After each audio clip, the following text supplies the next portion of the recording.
itong DSWD at alam niyo po dalawa lang po kasi ang pagpipilian natin. Absolutely iban ang lahat ng mga ayuda ngayong darating na 45 days before the election o bigyan natin ng pagkakataon na makapamigay ng ayuda sa mga mahihirap nating kababayan.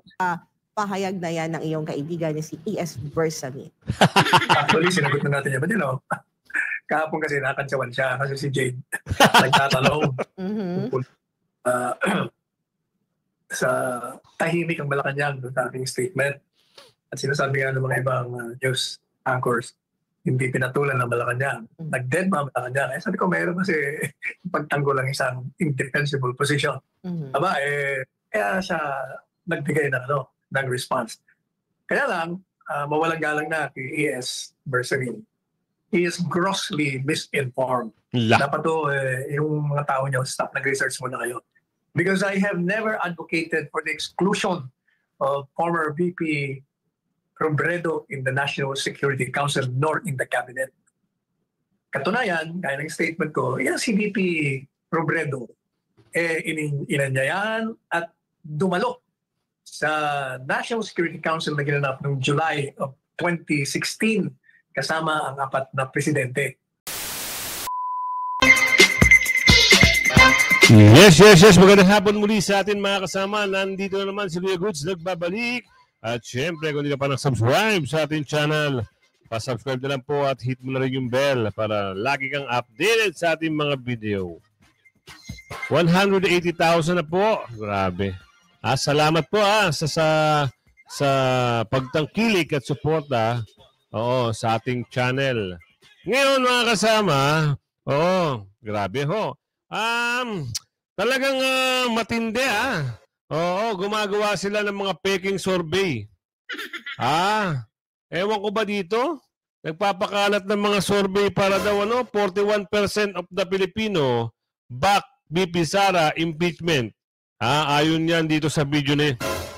Kahit maggawa kayo ng mga peking survey at ipakalat nyo pa, hindi na maniniwala sa inyo ang mga tao. Sisiraan nyo ang VP Sara alam nyo lalong pag sinisiraan nyo ang VP Sara at ang mga Duterte, lalong bumabango. Lalong nangingibabaw ang pangalan. Ano nangyari sa inyo? Ngayon meron naman kayong patutsada, hindi pa rin kayo magtigil. Di ba? Ano ngayon? Mamaya pagdating doon sa kalagitnaan, pangalawang slide, meron sila ditong Sabi dito, more Filipinos backing VP Duterte impeachment possible. Totoo ba? Wag nyo na kami lokohin. Wag nyo lokohin ng mga Pilipino. Mga taga-ibang bansa, mga OFW at saka may migrante, solido. Taga-Milan, solido. May nag-comment sa akin, taga-Israel, solido. Vietnam, solido. KSA, solido. Ano pa? Galit na nga sa inyo Gagawa nyo pa ng kwento. Itong mga alam nyo kasi yung mga binabayaran yan, di umano Talaga naman, no? Para lang gumanda ang kita, kahit mali. Hindi na lalayo doon sa mga Padre Damaso, di umano ganyan talaga. Pero bago natin simulan natin talakayan at reaction, sang like, sang share. All good sa tayo dyan, kaya i-like at share yung video. Ito, ang title nito, kay Chikadora tayo. INC may ginawang patama kay BBM. Hindi natin alam kung ano yung patama rito pero ibibigay ko sa inyo yung slide para ganahan naman kayo. Chikadora, pwede ba ikaw na magsalita at magpahayag kung ano yung patama na yan? Ipasok mo. Isang mind conditioning ito para palabasin ng mainstream media at ng administrasyon na ito sabi sa inyo, hindi sapat ang magiging malawakang rally ng Iglesia ni Cristo kontra impeachment ni Vice President Sara. Sige lang, tuloy mo lang. Sila ng pa-survey mula sa SW survey na kung saan nang lumabas ay 41% ng mga Pilipino. Eto, ma-interrupt na kita, Robin. Chikadora. Saan kaya pinupulot nitong, anong survey ito? Ito rin yung nag-survey na kay Senador Marcoleta ay wala raw sa top 12. Anak ka ng bugi. Nagda number 1 yung tao, sasabihin nyo wala. Huwag nyo na kaming lukuhin. Magkano? Mas maganda pa mag-survey sa inyo yung kali-survey, yun makatotohanan. At yung mga nagko-comment dito. Diba? Kesa itong mga ito, ang gaganda ng pangalan nyo. Dapat sa inyo, sinasarado na yung mga kumpanya nyo kasi ginagawa nyong engot ang mga Pilipino. Hindi kayo nalalayo doon sa kwento ni Jose Rizal. Hindi kayo nalalayo doon sa kwento ni ng Padre Damaso. Itong mga ito, Diyos mio Marimar. Grabe tuloy natin. Ay naniniwalang dapat daw ma-impeach si Vice President Sara. Pero ayon nga sa isang political analyst at commentator na si E.B. Jugalbot, survey says, read the fine print before signing the dotted line. Who carried the news? One News. Who owns One News? MVP or Manuel V. Pangilinan. Who commissioned the survey? Strat-Base ADR. Who is co-chair of Strat-Base ADR and Philippine-US Society? MVP. Who funds Strat-Base? National Endowment for Democracy. Who is behind the National Endowment for Democracy? CIA. Who wants Sara Duterte taken out of the Philippine presidency? CIA and the American deep state. So there you have it. Our lesson for today, always read the fine print. Kahit pa man ganito, na tila nagma-mind conditioning na ang mainstream media dahil alam kasi nila na talagang dudumugin at marami talaga ang magtutungo para sa malawakang rally ng Iglesia ni Cristo upang kontrahin ang impeachment kay Vice President Sara. Totoo yan. Ganyan ho ang ginagawa ng mga nababanggit dito. Paano ka maniniwala dyan? Nagko-comment sa akin, nagtataka sila bakit wala na raw mabook na mga hotel. Sila ho ay mga galing pa ng mga probinsya. Bubulol na ako. Alam niyo kung bakit? Dahil itong mga ito, nagpapakalat. Pinapakita nila, pinapakumukha nila sa ating kababayan. Na kulang pa. Saan? Milyon ang dadalo, kulang pa. Baka kulang ho ang paradahan ng mga bus, mga van, at yung mga sasakyan ng ating mga kasamang Pilipino. Ngayon, kayo, akala nyo, kayo na ang mga bida-bida. Hindi na ho pwede. Dati, kayo. Pero ngayon, marami na ho. Social media ho ang nangingibabaw. YouTube na ho ang bida ngayon. Wala na kayong nakikisaw-saw nga kayo sa YouTube. Sabi ni Aling Aileen. Saan na kayo nagpapalabas? Di ba? Bakit nandito kayo nagsisik? Kalaban namin. Diyan na lang kayo sa TV. Okay na kayo dyan. Basta kami sa YouTube. Ayos na kami dito. YouTube lang talaga tayo. Huwag na kayong manood sa TV, mga kasama. Survey. Sino ho pa ang natin? Alam na bubulok na ho yung TV ng aming kapitbahay. Puro cellphone na lang. Online. Masaya sila kasi tunay at natunay ang sinasabi. Kesa naman daw nanonood sila sa TV, kahit alam nilang mali, kahit alam na tama, ay gagawan pa rin ng, alam mo na yan, tama na. Huwag nang lokohin yung taong bayan. Diba? Matalino na ho ang Pilipino ngayon. Hindi na ho katulad dati. High-tech na ho ngayon, huwag nyo nang linlangin. Noong dati na mayagpag kayo. Ngayon hindi na. Hindi na pwede. Okay, tuloy. Sa katunayan nga ay nagbago na ng venue at mismo inanunsyo na ng Iglesia ni Cristo ang kanilang magiging National Rally for Peace ay gaganapin na sa Quirino Grandstand. Ngunit pagmasdan nating mabuti ang kanilang magiging pin. May iba't ibang tema at iba't ibang sinasabi sa mga nakapaloob dito sa pin na ito. Halina't at... Ayun meron nakalagay dito, magkaisa, huwag mang isa. Bah! Ang ganda! Ang ganda! Meron pa dito, mamamayan ang una, huwag sarili. Ang ganda ng mga pin. Pagkakaisa, hindi pamumulitika. Tama! Ang ganda ng pin ng mga INC, mga kasama. Ito'y nakakaingit ha. INC is for unity. Ganyan dapat. Hayaan nyo.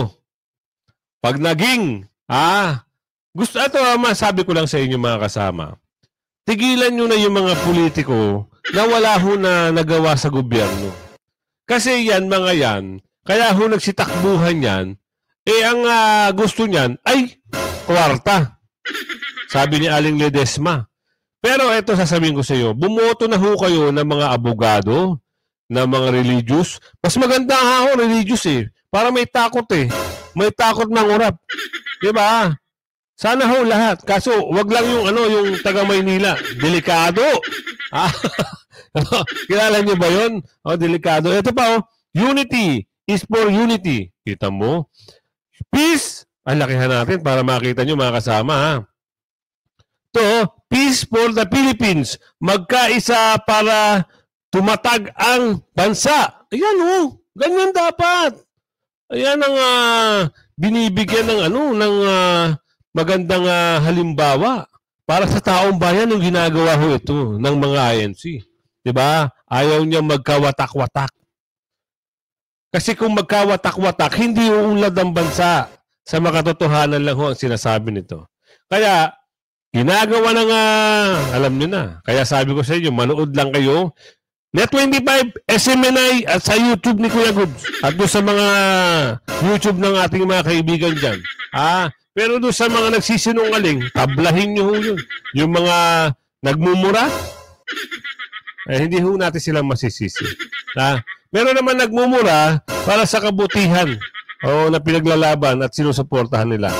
Pero yung iba na nagmumura tapos nagsisinungaling pa, gumagawa po. Wag na, ituloy na natin to. Tuloy. Ating silipin at busisiin. Ang sabi dito, magkaisa. Yan Huwag mang-isa. Yan! Problema'y lutasin, huwag palakihin. Tama! Mamamayan ang unahin, huwag sarili. Tama! Pagkakaisa, hindi pamumulitika.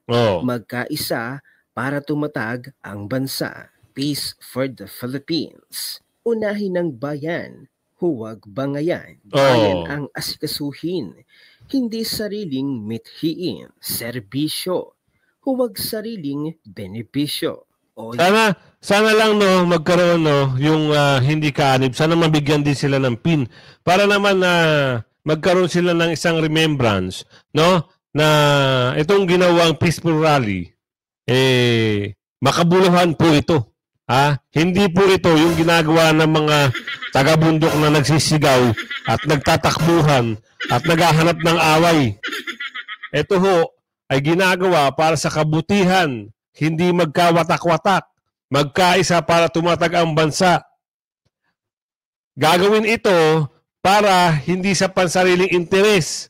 Ika nga, bansa muna bago ang politika. Totoo naman. Unahin mo ang mamayang Pilipino. Diba? Nung una, nangako ka. Wala na yung pangako mo. Nung nakaupo ka na, kukontinue mo na lang na wala pa. Ano nangyari? Nagkautang-utang. Nagbenta ka pa. Ano nangyari? Sa mo dinala, sabi ni Aling Kies. Paliwanag mo, wala kang sinasabi. Ngayon, umalma. Yung mga aso mo, sabi rito, yung mga aso mo nagkakahul sa kamera, binanatan si BP Sara. Ngayon umalma si BP Sara kasi sobra na. At nanggigil na rin ang mga taong bayan. Eto na. Sinasabi ko sa inyo. Alin Ches, ano ba sinasabi niya? Abangan na lang natin. Ayan sabi ni Alin Ches. Tuloy natin to. Hindi ba mga kasweet, ang mga pina ito ay talagang patama sa Marcos administration at sa nangyayari ngayong kaguluhan sa away politika. Malayo pa man ng eleksyon, kay dami-daming problema na kinakaharap ng bansa na dapat ang mga politikong nakaupo ngayon sa gobyerno ay nagtutulungan para sa mamamayang Pilipino. Pero ang nangyayari, may mga buwaya sa Kongreso at mga nagnanais at mataas ang ambisyong maging Pangulo. Kaya maaga pa lamang ay sinisira na nila si Vice President Sara. Tama. Kaya't akmang-akma talaga ang mga pin na ito na ginawa ng Iglesia ni Cristo. Nakadagdag pa sa mga loyalista kina BBM, Romualdez at Liza ang naging interview na ito ni Karen Davila kay Attorney Vic Rodriguez na kung saan talagang ibinulgar ni Attorney Vic ang mga baho ng Marcos family na siyang binigyan ng komento at reaksyon ni Mr. Will Talker. Panoorin natin ang buong video. Ano ang masasabi mo sa paggamit ng confidential funds ni Vice President Sara Duterte? Hindi lamang dapat yung kay Vice President Sara Duterte imbestigahan. Lahat ng gumagamit ng Yun. confidential funds, Tama. kung may iimbestigahan, lahat. Pero Hindi pa pwedeng isa ang lang. tanong is about Sara Duterte. Yung paggastos niya ng confidential funds, sinabi niya hindi siya magpapaliwanag sa Kongreso. Tama ba yun? Tama. Sapagkat binibigyan siya ng COA Tama. until January or February of Tama. this year to comply with documentation. Tama. Yung notice of disallowance, Karen, ito yung malaking kasinungalingan. Ang notice of disallowance ay hindi kasong kriminal. Tama. Hindi yun finding of Wala, guilt. no. Yun ay Hindi pa para tapos. remedyohan mo yung mga kulang na dokumentong pinapasumiti sa'yo. At binibigyan pa siya ng January or February of this year. Therefore, the investigation conducted by the House of Representatives, if at all, premature. Di ba? Yan ho, yung katunayan. Kaya doon sa mga nagsasabi na bakit hindi sumasagot, hindi humaharap si BP Sara sa investigasyon. Mag-isip-isip nga kayo. Kung meron kayong utak, kung alam nyo yung mga pinagagawa nyo, bakit haharapin hindi naman kaso yan? Di ba? Tsaka, kung may kaso man, sa korte na lang. Ang kasi ginagawa nila, kaya pinapaharap nila pagtutulong-tulungan. Tapos ipapahiya sa Pilipino, sa buong bansa. Tapos ngayon, pag nasiraan na, akala ng mga na-drobo na ito, mananalo sila at ang tawag dito, magtatagumpay sila sa gagawin nila, malaking pagkakamali ho, mga bakulaw. Ngayon, nasaan kayo? Kahit nagtulong-tulong pa kayo, ilang kayo dyan, ano nangyari? Mas lalo kayong bumantot. Diba? Totoo. Mas lalong bumaho ang pangalan nyo. Ano na ba ratings nyo? Meron ho akong naririnig sa Laguna. Talagang sumisemplang na ho yung bike. Mukhang natatanggalan na, nadidiskaril na raw ho. Bumabango yung isang babae. Yung ano ba pangalan nun? Dati atang ano yun eh. Reporter? Babae yun. Nakilala nyo ba yun? Type nyo sa comment section kung kilala nyo. O kilala nyo yung bumabalentong. Yung tatlong taga-Manila. Ano na saysay nyo dyan? Ang lakas-lakas ni Yorme at yung mga partido niya. From Yorme, from congressman up to konsehal. Iboto nyo, taga-Manila. Partido ni Yorme. Wala nang iba. Wag na kayong boboto ng mga bakulaw. Yung mga mababaho mga pangalan. Tapon nyo na yan. Lalo na nagkukumwari. Kumwari yung nagsasalita ng salita ng taas. Nako po. At ito na. Ito na yung sinasabi natin. Ito pa yung isang merong nagpa-interview. Akala ko naman makatotohanan. Sa tingin ko ho, parang gumagawa lang sila ng kwento para may masabi lang. Ayan, itong ating opinion lang pakinggan nyo kung ano yung tanong dito. At ano yung sagot naman kung sino yung Hindi ko kilala yung sasagot dito Ano ba yan meron? Pasok mo na. Magtatapos ang taon, naisip namin magtanong nga na meron bang public support kung itutuloy yung mga impeachment cases na na-file, di ba, ng iba't ibang grupo sa civil society, sa House of Representatives. At kapansin-pansin na meron palang at least 4 out of 10 Filipinos, that means 41%, ay naniniwalang dapat ituloy ang impeachment. And that's a substantial number considering konti pa lang ang panahon. Mula nung final, hindi pa talaga ito napag-usapan, maaaring mababa pa nga ang pagsunod ng tao sa isyong ito. At meron ding undecided. No? Yung undecided is at least nearly 20%. So, pag na-convert yan, magiging more than majority ang naniniwalang Pilipino para ma-impeach ang ating Vice Presidente. Pero importante issue din dito ay yung bakit sila naniniwala na ituloy ang impeachment ay yung talagang hindi pagsagot dun sa issue ng pondo, ng confidential funds at paggamit ng mga pondo na naniniwala yata yung mga respondents. Ang kulit mo rin no? Sinagot nga ni Atty. Vic Di ba? Hindi niya kailangan sagutin yun kasi binibigyan pa siya ng January, February this year. Oo, saka bakit ba pinipilit nyo na-issue yung confidential fund na yan? Hindi nyo isiksik sa utak nyo, ha?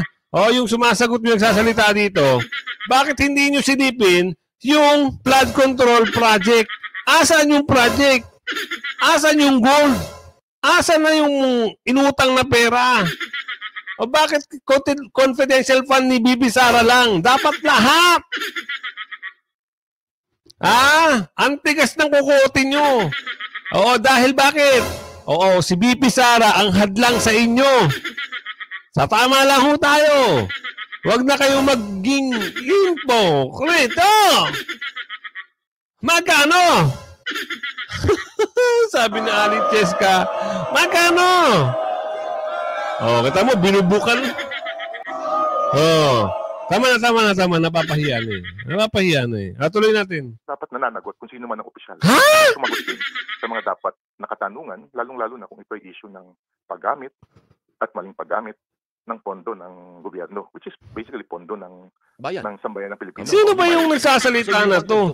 Bakit hindi anak ng tipakalong? Bakit hindi niyo pinakitaan ng nasa linya? Manhid! Easy lang dyan, boy! Presidente ng Starbase Institute. Bagong eksena ng bagong karakter to Dindo. Ang hit. Anak ng bugi. President ng Starbase. Hindi ko kilala yan. Pero kung ano mga pinagsasabi nito, hindi ho ako kayang paniwalaan. Hindi ako mapapaniwala Dahil sinagot na ho ng COA, sinagot na rin ng mga ombudsman, kung yung confidential pa na sinasabi nyo, sinagot na rin ni Attorney Rodriguez o Senador Vic Rodriguez. Wala na kayong makuha. Hanggang sa nag-file kayo ng impeachment, 1, 2, 3, may pang-4 pa. Ngayon, ito, yung mga bakulaw, natatakot itong pumirma. Kasi bakit? Lalantakin sila dito ng milyon-milyong katao. Baka hindi lang sa Inedoro ang aabutin nitong mga pipirma na to. Kung pumirma man sila, edi go! Ang sabi ng ating kababayan na si Mercy, go! Walang problema yan, pumirma kayo. Alam naman namin kung sino-sino kayong pipirma dyan At hindi kayo makakatikim ng boto. Grabe naman si Mercy, ibang klase yan talaga si Mercy. Tuloy pa natin to. Mas maganda ituloy pa natin kung ano pa yung pinagsasabi nito To find out kung merong suporta ang impeachment move sa Vice Presidente, and you got your answers to that survey na indeed majority ba 40% hindi mayorya, Alvin, pero sabi nga natin ay nung naitanong natin to, kaka-file pa lang ng mga impeachment. This was the middle of December dahil magtatapos na ang taon at ayaw naman natin makalubas sa Christmas season ng ating bayan. So, ito tanong sabi ni Aling George, mag-survey kayo dun sa January 13, doon yung malalaman ng sagot. Para naman hindi kayo mapalaisip na 41 o majority yung sinasabi niyo. Doon kayo mag-survey, simulan nyo ng Pasay, lakarin nyo yung mga tao hanggang doon sa Quirino Avenue, sa Quirino Grand Stadium. Para malaman nyo yung sagot. At pumunta kayo ng Baclaran, para alam nyo, pumunta kayo ng Baclaran, tanungin nyo yung mga vendors doon kung ano yung sagot nila. Yun ang totoong survey. Hindi yung ginagawa, anak ng tipaklong, papasurvey kayo, tapos, wow! Ibang klase! Hoy! Nabulangan nyo! Tahiin nyo! Grabe, no? Tuloy. Tayo namin sa last quarter survey ng SWS tulad ng pagtanong namin sa iba't ibang issue. So hindi lang ito ang aming tanong. Nagtanong din kami sa issue ng corruption, issue ng kabuhayan. So this is one of our questions. Ito ano yung sa korupsyon? Kanino mo naman patutungkol yun? Patungkol sa kabuhayan. Sino yung papatamaan mo dyan? Ito ang tanong. Tingnan natin sagot. Baka mamaya kay BP Sara pa rin ng takbo nito ano kaya sagot nito? Sige, tuloy mo lang. Pinag-uusapan. So hindi limitado Ang sinasabi kong mayorya is pag limitado, hindi na pag-usapan. Ibig sabihin, one-sided ka, kuya, sabi ni Aling Cherry. Kasi pagdating sa korupsyon, hindi yan kay BP Sara. Doon yan sa nakaupo ngayon. Sa ekonomiya, hindi pa rin kay BP Sara yan. Bakit? Anak ng Tipaklong ngayon, 20 pesos ang isang kamatis. Samantalang dati 5 piso, masaya na kami sa 5 piso. Pero ngayon, 4 na beses na dumagdag ang presyo. Saan ka nakakita ng bell pepper 135 isang piraso? Diba? Ganun na ba talaga? At yung ginto ngayon, ibang klase. Naubos ang ginto, wala namang pinagkakitaan na project. Wala tayong magagawa dyan. Ayan ang sabi sa interview sa kanila. Dito naman tayo mapasok. Mas maganda, mas malinaw yung usapin dito kay Manong Ted. Kasi pagdating kay Manong Ted, ibang klase ang boses dito. Kaya ito gusto kong laging pinapanood Manong Ted, ano bang usapin dyan? Exemption sa pagbibigay ng ayuda ng DSWD, iginawad ng COMELEC. Saan ginawad? Kanino? Ito, sagot dito. Tsaka, Manong Ted, di ba bawal ang pagbibigay ng ayuda? Anong aksyon ng COMELEC dyan? Meron ba silang magandang simpatya o may suggestion o talagang i-correct nila na bawal. Dapat ganun. Bawal talaga kasi panahon ng eleksyon. Ito na, ipasok mo, Manong. Chairman George Garcia po ay ating istorbohin sa kanya napakaabalang trabaho this morning. Good morning po, Chairman George. Magandang umaga po, Sir Ted, at magandang umaga rin po, Ma'am DJ Chat sa mga kababayan natin. Magandang umaga po. Salamat na marami muli. Chairman George, nagbigay po kayo ng exemption para po sa 4Ps, AIX, at TUPAD at AKAP dito po sa election ban na ito. Ano pong dahilan po ninyo, Chairman?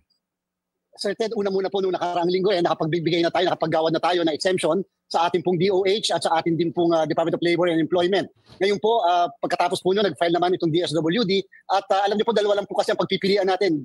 Absolutely iban ang lahat ng mga ayuda ngayon darating na 45 days before the election o bigyan natin ng pagkakataon na makapamigay ng ayuda sa mga mahirap nating kababayan pero mag-i-impose tayo ng napakamahigpit na mga restrictions o kondisyon na kinakailangan susundin ng DSWD. Sapagkat Sir Ted, ng DJ Chacha, alam niyo po, sa bandang huli, ang DSWD kasi naman talaga ang magpapatupad nito at magsisigurado na ito ay hindi maaabuso ng kahit na sinong politiko, kandidato man o yung mga opisyal ng pamahalaan. Dapat lang. Chairman George, kaninyo, DSWD ho naman, no? In this case nga po yung under their yung programa nila. Tupad for DOLE, right? Okay. Tama po, Sir Ted. So, meron kayong guidelines. Anong basic po dito? Ano ang bawal po, sir, dito po sa inyong pagbibigyan ng exemption pero may condition? Ano po ito? Personally po, ang ating nilagay, sinulat ko handwritten. Number 1, strictly kinakailangan ma-observe ng DSWD. Una, absolutely no politician o kaya naman kandidato present during the distribution ng mga ayuda in whatever form, name o kung ano man po ang designation niyan. Number 2, sabi po kasi ng kalihim ng ang ating sekretary ng DSWD na meron silang ginagawa na guidelines na striktong ipapatupad ang pagdidistribute ng mga ayuda na to.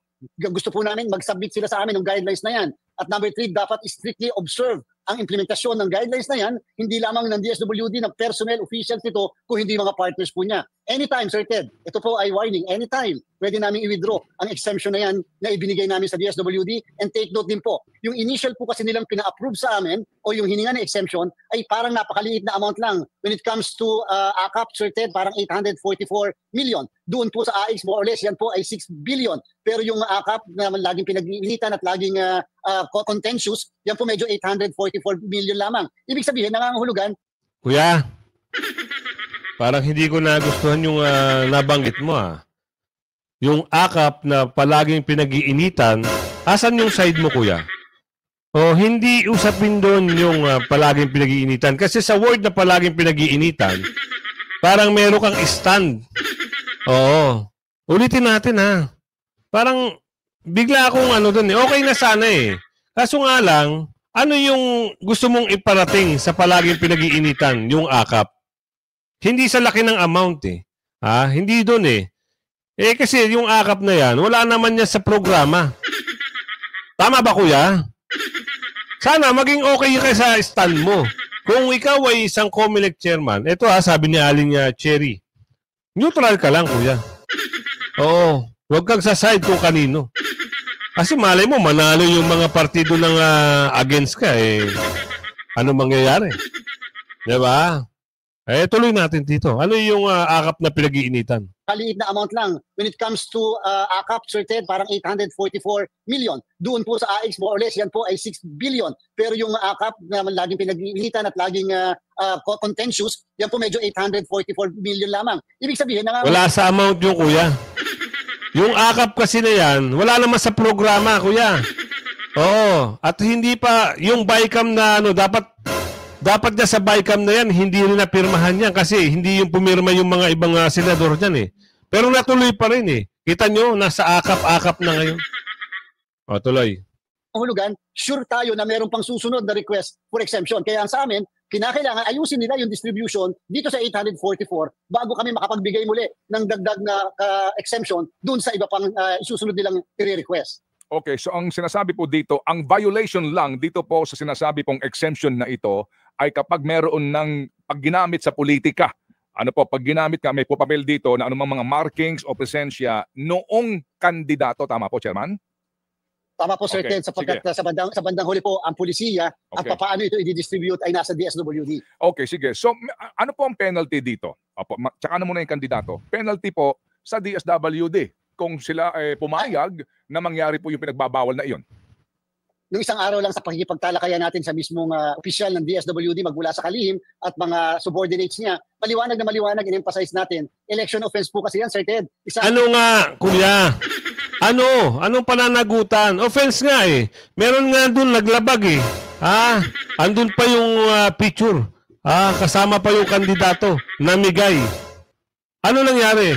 Ito, tuloy natin. Hanggang 6 na taon na pagkakakulong, hindi pa kasama dyan yung administrative liability ng mga opisyal ng pamahalaan na magkakamali at hindi susunod sa patakaran na nilagay po natin doon sa ginawad natin na exemption.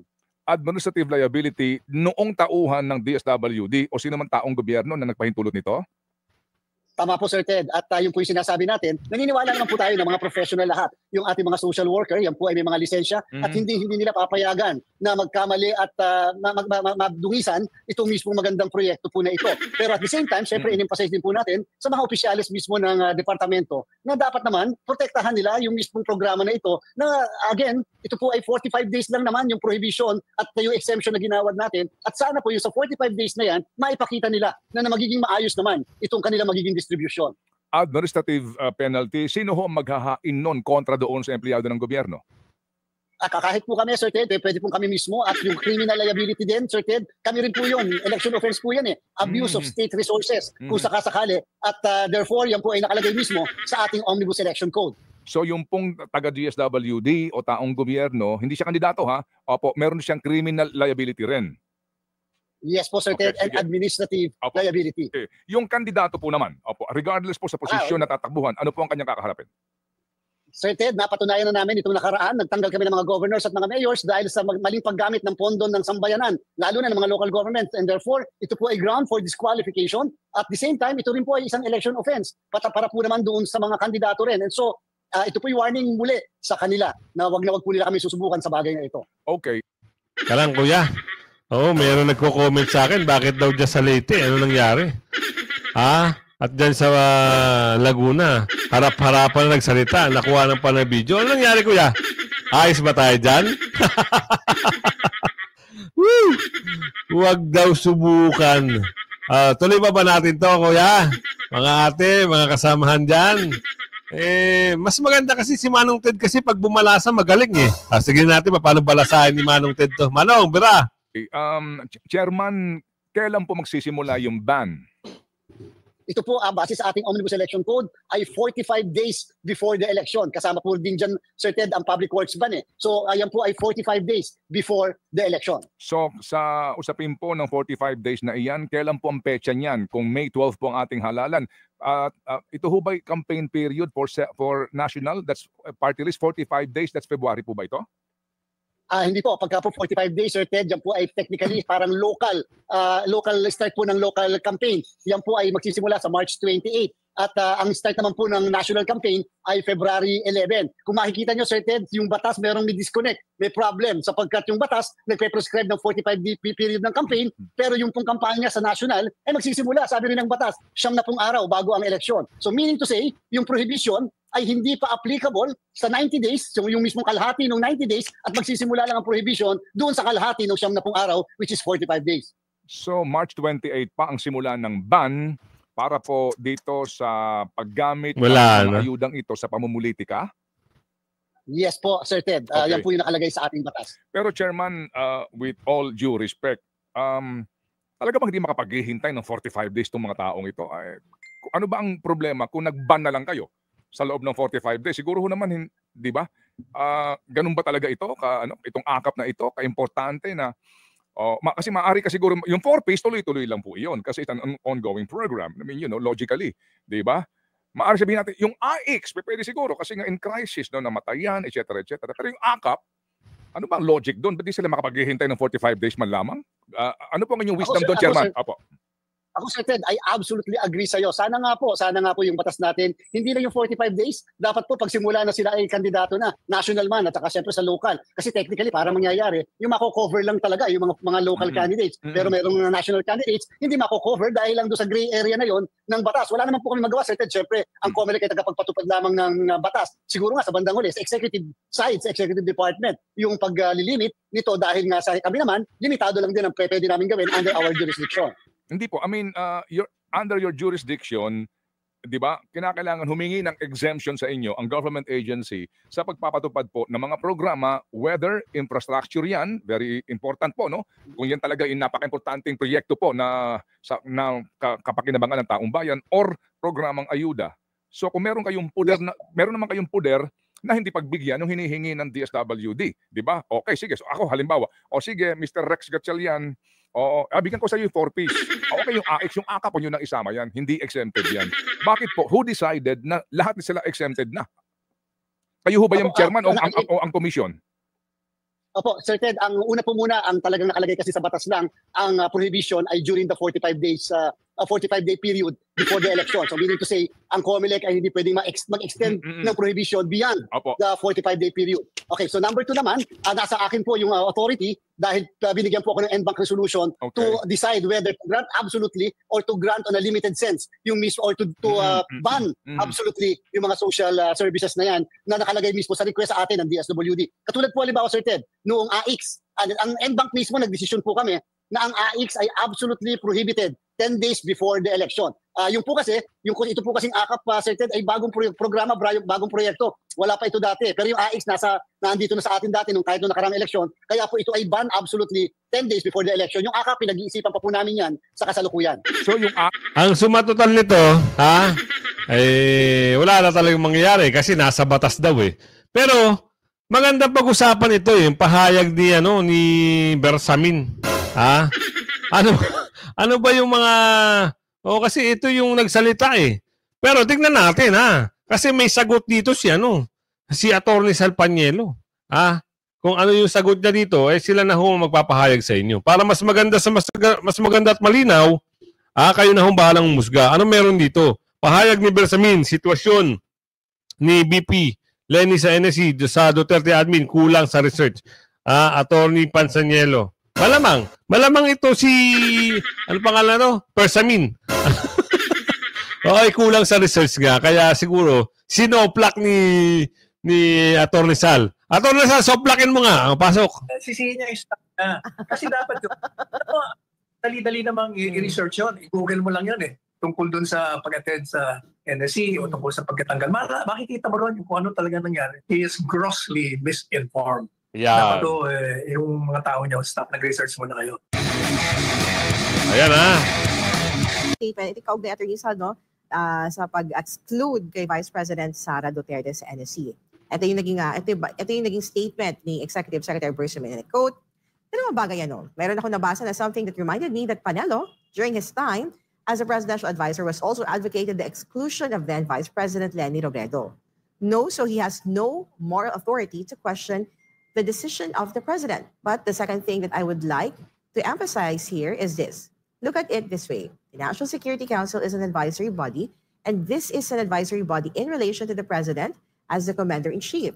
So the president has the right as well as the responsibility of seeing to it that whoever advisors his fullest trust and confidence. Now, I'm not saying that the vice president does not anymore deserve to be trusted, but I'm just saying that with the recent developments, it is not going to be good advice or good action on the part of the president to still have her on board. Now, anyway, the president has the absolute power of absolute reorganization, meaning he can choose the people he listens to or he would listen to. So if the National Security Council is supposed to be including members who are trusted by the president, then let it be understood in that line. Wala kaming personalan, but my statement before was the vice president has ceased to be relevant as far as the responsibilities of that membership in the National Security Council is concerned. Ano ang sagot mo sa pahayag na yan ng iyong kaibigan ni si E.S. Bersamin? Actually, sinagot na natin yan. But you know, kahapon kasi nakantsawan siya kasi si Jade nagtatanong.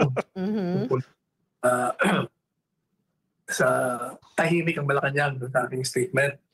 At sinasabi nga ng mga ibang news anchors, hindi pinatulan ng Malacanang. Nag-dead ba ang Malacanang? Sabi ko, mayroon kasi pagtanggol lang isang indefensible position.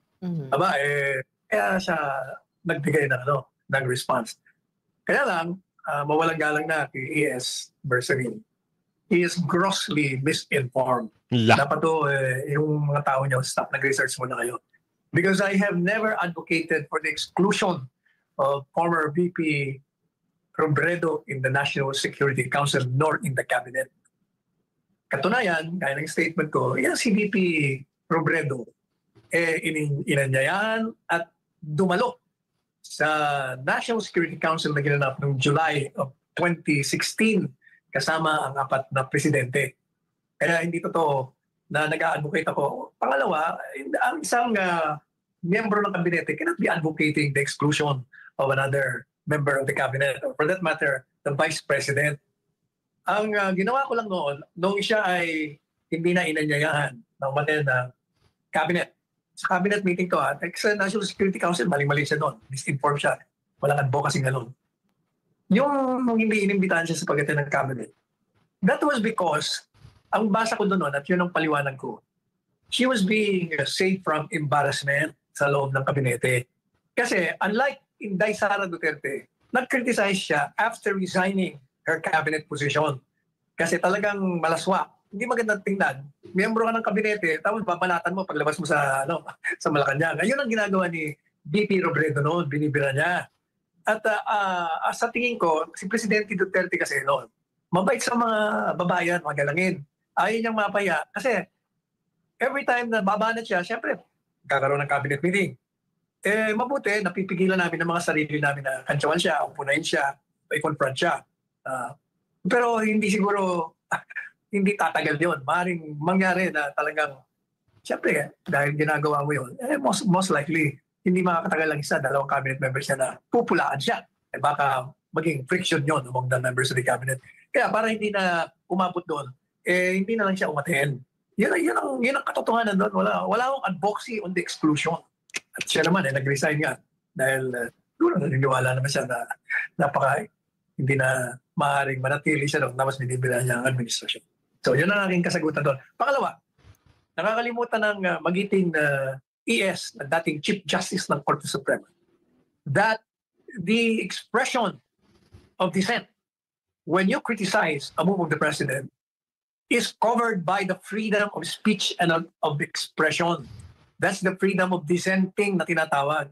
Hindi masama yun mag-dissent ka at sabihin mo ang dahilan. Kasi ang dahilan ninyo, reorganization lang. Kaya naman nasagot ko sa inyo, mukhang politika yan. Kasi marami ng reorganization ang ginawa, never naman tinatanggal ang Vice President. Tama! Yun. Sana wala na siya violent reaction sa sagot mo, Atty. Sal. Hindi naman violent reaction na. Mali nga lang, misplaced. Atty. Sal, yes, Atty. Stop mo. Ha? Sisihin niya yung stop na. Kasi dapat yun. Dali-dali namang i-research yun. I-google mo lang yun tungkol dun sa pag-attend sa NSC o tungkol sa pagkatanggal. Makikita mo ron kung ano talaga nangyari. Samantala, Atty. Sal, kaugnay po sa posibleng pagdeklara ni Marcos Jr. ng martial law, ito ang tugon ni Bersamin. And I quote, alam mo kung iniisip mo yan lagi, that's malicious. And because the Constitution is very clear, when may a president declare martial law, I don't think it is in the mind of the president right now. What he has in mind is the economic prosperity of the country, the health and welfare of the people, especially those of the lower classes, and the prioritization of his legacy projects. The president accepts that as the number one concern, it's about the martial law. It's not about extending himself in power. No, sabi niya, yes, still thinking about that. Hindi naman na nag-iisip ng martial law ang presidente, Attorney Sa, sabi ni ES. Agree ako sa kanya. Agree. Kasi hindi mo kailangan tanggalin ng vice presidente para magdeklara ka ng batas militar. There are elements, foundations for a declaration of martial law. And yung exclusion ng vice presidente, wala eh. Malabo naman yan. Ako tingin ko lang yan, yung nagbigay ng mga pahayag na gano'n eh. Nawawala na kasi siya sa limelight. Kailangan makabalik. Nag-issue na lang na puno ng statement. Yun. So, yan narinig nyo kung ano yung sinoplak ni Atty. Sal eh. Di ba? Kasi ito si Persamin, bira ng bira, hindi nagre-research. Ayari nga yung staff. Yan, tanggalin mo yung staff mo, ha? Persamin. Oo, dahil kakahiya. Diba? Nakakahiya ho sa sambayanan yung mga pinagagawa nyo. Kaya sabi ko nga sa inyo, lagi kayong susubaybay sa ating mga balita, issue at reaksyon ng bayan. Hanggang sa muli, abangan na natin. Sabado na, Friday pa lang bukas. Friday, Saturday, Sunday, Monday. So, yung the big event on this year, 2025, magaganap na ho sa January 13, January 13 at dyan po sa Quirino, Grandstand. Sa mga pupunta, magdamit daw po kayo ng puti, para maayos at wag ho kayo magdadala ng mga placard, yung ginagawa ng mga taga-bundok, wag yung gagayahin yun. Yan po ay mapayapang rally. Hanggang sa muli, bye-bye.